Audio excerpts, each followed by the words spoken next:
South Africa, any society that calls evil or wrongdoing justice is literally on the verge of absolute collapse and destruction. So what I want to do in this video is I want to address what was addressed in the speech of the Secretary General of the ANC, Fikile Mbalula, this past week, where he mentioned two of the ANC's resolutions, namely the nationalization of the South African Reserve Bank, which is a very bad idea, and then number two, also the expropriation of land without compensation, which is also a very horrific idea because it's just a fancy way of saying stealing or theft. And I want to share also 4 questions to ask yourself regarding the expropriation of land without compensation. I want to ask you some questions regarding that, and hopefully you and I will approach this from a logical, reasonable, prudent standpoint with wisdom, so we can see this country ultimately rebuilt and fixed into the example and the blessing to humanity she has been created by God to essentially be. So let's see if we can get this video up to at least 150 likes. So please hit the like button over there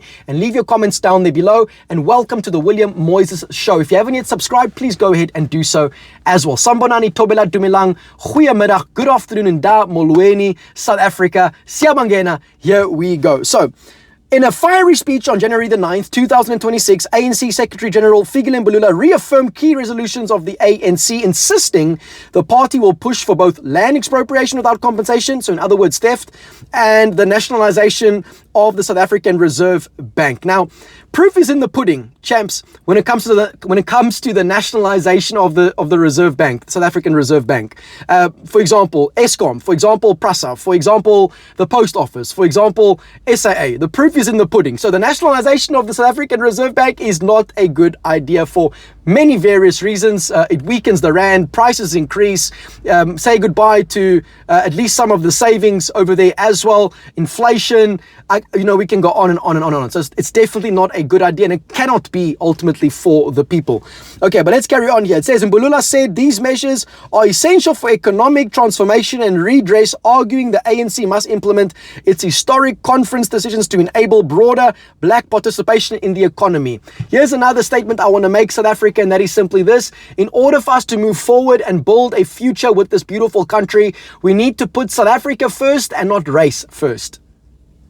Race is relevant in some areas, but the truth is it's not actually relevant. What is relevant is your character. What is relevant is your actions, your decisions, your responses, the way you treat other people. That's what should be relevant, and that's what should be at the forefront, because those are things that you can ultimately change. Your skin color, you can't change. Okay, but let's carry on.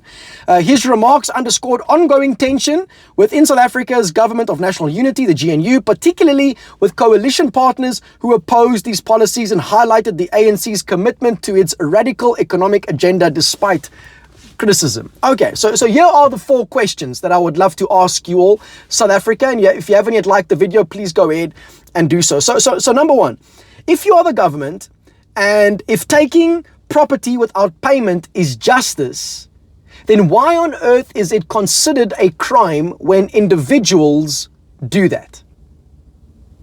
Just a thought. Number 2 over here, if the policy is truly about empowering the poor or transforming the country, etc., why does it give more power to the politicians than it ultimately gives secure ownership to the poor? Why is that?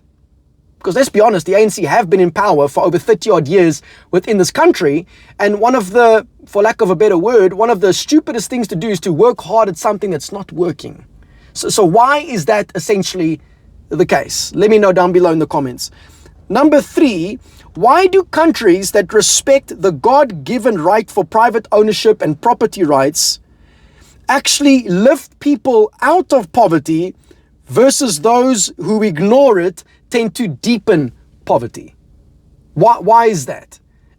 By the way, God is actually for private property rights. We see that happen literally throughout the scriptures.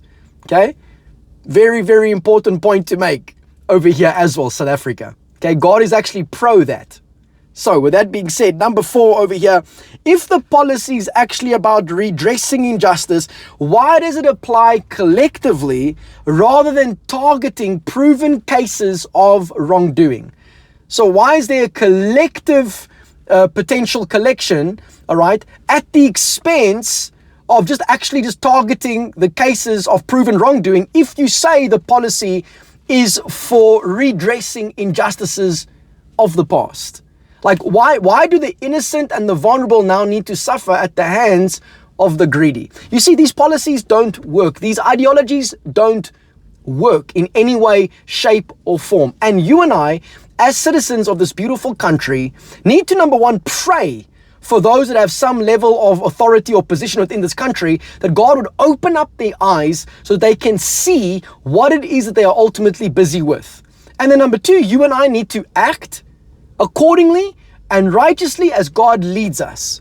Remember, I've encouraged you before, place your life in the hands of God. Promotion comes from Him, not from those who are ultimately in power. It ultimately comes from Him. Now, you can go on a power grab, of course you can do that, but you won't have peace, you won't have joy, and you will not fulfill what you've actually been called to fulfill. Now, God can work it together for your good if you've made that mistake, and hopefully you'll repent of your sin, but ideally you want to walk on the road that God has predestined for you and I to essentially walk on, because that is how we are going to fix and rebuild this beautiful country. You see, guys, let's stop falling for the fluff over here, and let's actually kind of dissect and focus on what actually matters and keep the main thing.